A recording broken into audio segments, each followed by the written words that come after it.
Well, for more on Snap's first quarter results and growth outlook, I'm joined by Scott Shoeber, President and CEO of Berkeley Varitronics Systems. Welcome to the show. Yeah, thanks for having me back. Now, a lot of people are looking at what's happening and they're wondering what went wrong for Snapchat. What's your reaction to the call? Well, certainly it was disappointing, as was mentioned there, and really across the board. And I think the problem is they've got fierce competitors. When you look at something like Facebook's got 1.2 billion active daily users there. That's tough to compete with. And when you got Instagram with 700 million active daily users and really kind of copying the same format that's used with Snap there, where they've got about 200 million users that are using stories, a similar feature, it's tough to compete with that because both Facebook and Instagram, which are both Facebook, are really effectively monetizing that with ads.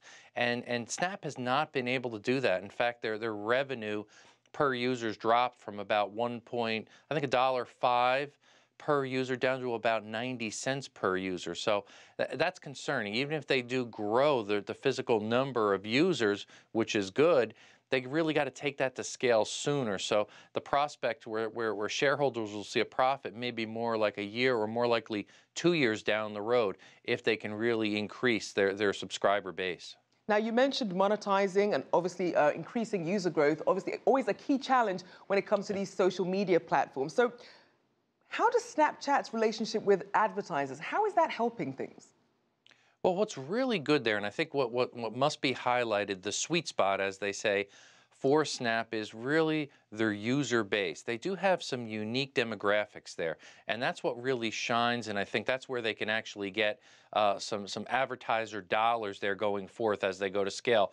35% of Snap's users are not using Facebook. 46% of Snap's users are not on Instagram.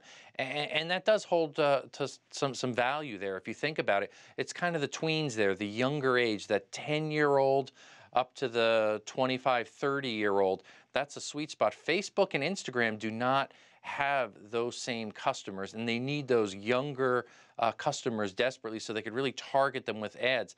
And they have good retention rates for the younger customers, Snap. I even asked my daughter, who's 12 years old, about Snap. I said, do you use it? She goes, every day, Daddy. Everyone in school uses it, yet none of them use Facebook. I say, why?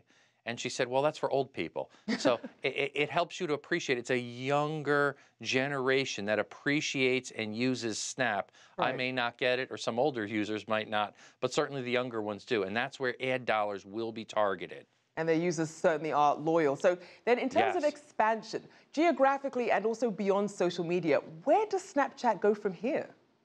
Well, they've had a couple snafus, as many have heard in the past. They're mentioning some things from the CEO and others with different countries such as Spain and India, where they said they were trying to target more wealthy countries, which is certainly a mistake, and maybe that was a misquote or they misspoke there. But they're concentrating right now on the 10 wealthiest countries to grow revenue and target ad dollars. But globally, they got to certainly reach out beyond that and attract more users, and especially grow that younger audience where they have that niche market to grow ad space. Now, as John mentioned there, the stock price dropped by just over 20% at one point in Wednesday's trading, bringing it close to its IPO price. Now, given the future potential for Snap that people seem to still have an optimism for, is it still worth investing, though, based on hopes that things will turn around? Sure, they have to certainly execute well, but contrast that, maybe go back a few years ago, look at maybe Twitter. If we look at Twitter, when they went IPO, terrible. Their stock plummeted. They never really recovered. Now contrast that with Facebook. Again, after they went IPO, their stock went down. But since then, it's quadrupled in price. So if you bought Facebook, you're doing really well. Twitter, you're not doing so well. So you have to really look carefully at the business model and where they're going to project that to take it to scale. I think Snap has to work really hard if they ever want to compete head-to-head with Facebook, because they're doing a lot of things right, and they have a huge, dominating customer base right now.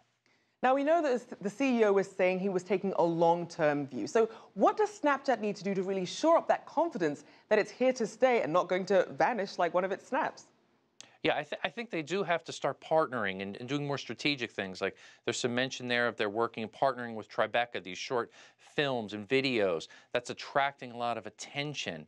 and that will certainly grow the brand and attract a new audience there. They've done some deals with Pepsi-Cola and other companies, strategic deals that, again, will not just bring attention to the company, but it will allow it to attract higher ad dollars to that niche targeted younger market that they need so desperately. So they got to look forward. How can they make more deals like that to really take the company to scale?